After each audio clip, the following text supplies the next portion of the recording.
بسم الله الرحمن الرحيم والصلاة والسلام على رسول الكريم. السلام عليكم ورحمة الله تعالى وبركاته, and welcome to the Fiqh al-Muamalat online course. And today we are still in these sessions discussing the asset of Murabaha.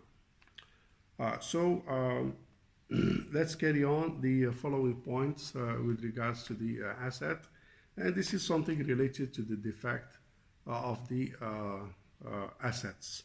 We call it also khayarul aib or defect option. So we are saying here is that any defect, because when you buy and sell assets, sometimes you may find the asset has a defect. For example, a button doesn't work or doesn't switch, something wrong with the remote. So it could be regarded as a defect. You buy a car, something doesn't function. You buy a machine, something doesn't function. Any kind of possible defect that may impact the proper status and value of the asset. So what you are saying here is that any defect in the asset which is discovered by the purchasers after the contract is concluded, or during the conclusion of the contract and it is concluded, shall basically disqualify the purchaser from the entitlements of the defect options, or what's called khayar al-majlis with regards to the defect. So meaning that the defect of the or al-aib that has been discovered by the purchasers, upon or after the execution of the murabaha.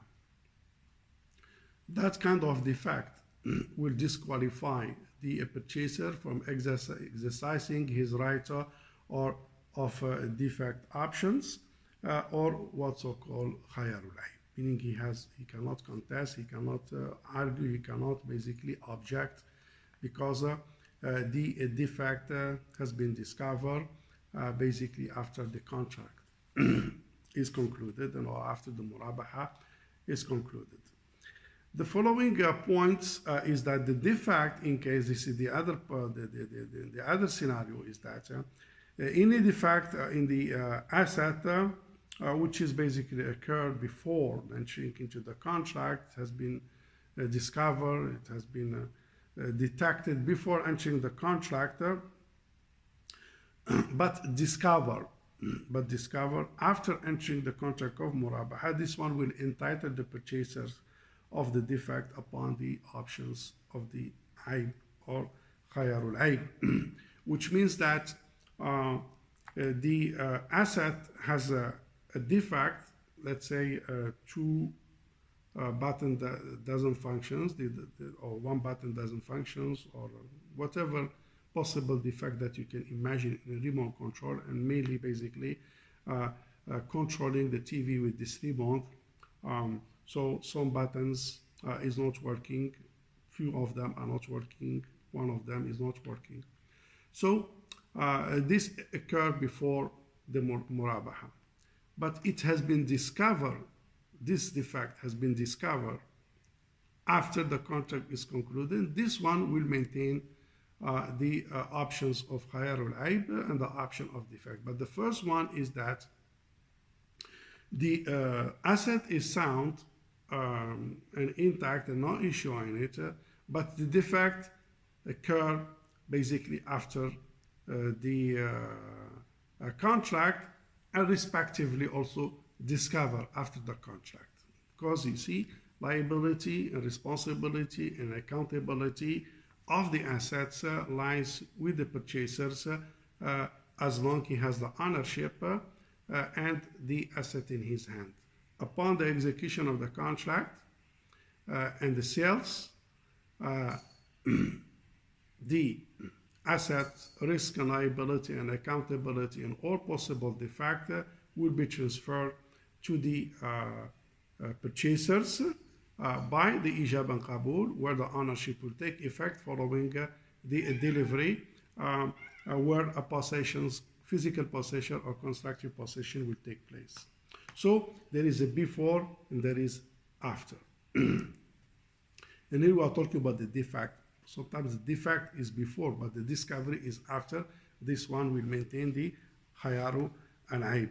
The other point is that the purchaser has the right to terminate the contract, meaning that if you discover that there is a defect and you don't like the asset, so you have the right to stop the murabaha process and basically terminate the contract because there is a defect on it. That's our option number one. The other options, alternatively, the purchaser may choose to continue with the contract. He sees the defect, but he may think maybe this is not a very significant defect. Maybe he has the expertise how to fix it, or it is minor in his view. He will carry on with the contract as it is, but it is his call. So the option is his whether he wants to carry on or terminate. Or with the options to mutually agree to create some variations of the TNC. For example, he will tell him, okay, fine, I would go with this contract, but you know, we have to amend the TNC that this defect will be fixed by your side, or the cost, or you will bear the cost of fixing this defect, meaning that after I take the asset, I will fix it, then I will send you the bill and the invoice, and you have to pay this defect. Then they say, okay, fine, then they will carry on. So here either you terminate, or you accept, or you agree, mutually agree to basically create variations on the terms and the conditions to whatever terms and a condition that you may agree upon in order for the transactions to carry on.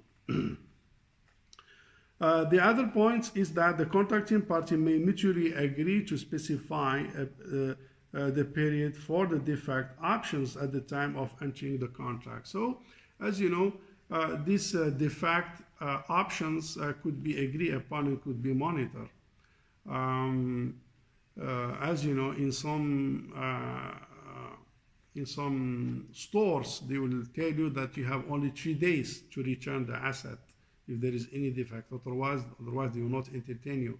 Some of them 1 month, some of them 2 months, some of them 6 months.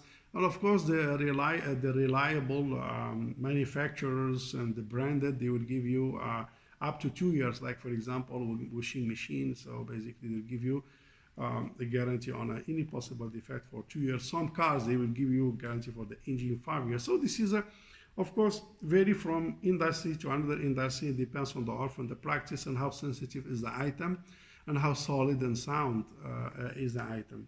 But here, the two parties may agree to have a specific time on the defect. So they may say, well, you have 1 month delivery. After the 1 month, any defect, so I can entertain you. Otherwise, so after 1 month, I will not entertain. So it could be like, for example, constructions in the housing, residential construction, the defect is for 24 months, 2 years. So here again, as I mentioned, it depends on the industry, it depends on the nature of the asset, and it depends on the understanding between the buyer and the sellers. The following point is that, and this one will be as terms and conditions included in the contract to avoid any potential dispute. Because the fact is something which is a bit sensitive, and again, it depends on the item we are talking about. Now, the following point is that the contracting party may mutually agree to stipulate the conditions to waive liability for any defect on the asset before entering the contract. This is an options, which is, we call it al-bara'a min al-uyub. So they have the options if you want to do that, and this is mainly is the call of the purchaser. So meaning that we agree that I will sell you this asset, but we agree that I will be from any possible liability, from any possible defect upon the delivery. So it's the call of the purchaser, whether he accepts or not. If he knows that this kind of assets, normally it is free from any possible defect, and if there is any defect, could be fixed. So he may accept it, and he see that this one may impact his rights and may create his for him substantial losses and a significant cost. He may refuse it. So it is an options. So it is an options that could be separated in the term and the condition of the murabaha. So if they agree, so basically the sellers, or in this case the financial institutions, will deliver the asset, and it is free from any possible liability because it has been agreed upon to be waived. And the following point is that the sellers may defer the registrations of the asset in the name of the purchaser until the full settlements of the selling price. Here, as you know, because Murabaha by nature has installments, it could be, well, it depends on the asset, cars or houses or machineries, so it depends, but we are talking about a range of, let's say, average to 5 years to 7 years. The seller basically may hold the registrations under the name of the purchaser until all installments are paid. So you keep using the asset as it is yours, but there is no registrations under your name. There is no transfer of legal title, meaning that you will use the beneficial ownership because you may have the beneficial ownership on the asset and the financial institutions has the legal title. Then upon finishing the installments, so you will enjoy beneficial ownership and legal title at the same time upon settlements. Other cases also what they do, which is also allowed, is that the financial institutions will transfer and do the registrations under the name of the what's so called the purchaser, but it holds the beneficial ownership, meaning they will transfer you the title, but they will hold the beneficial ownership until the settlement is done, then it will be released. Other options as well, that the asset will be registered under the purchasers, and he will have a beneficial ownership and legal title, meaning he will have the full entire asset under his name, but the asset will be charged back to the financial institutions until they, of course, charge as a rahan, as a mortgage, until the full settlement of the installment. Then after that, it will release the asset. So this is a few options. It depends how is the arrangements and the understanding between the financial institutions and the customer. And also it depends what is the practice of the market in such kind of assets and arrangement. So it's good to follow the custom, if the custom, of course, in line with the Sharia rules and requirements,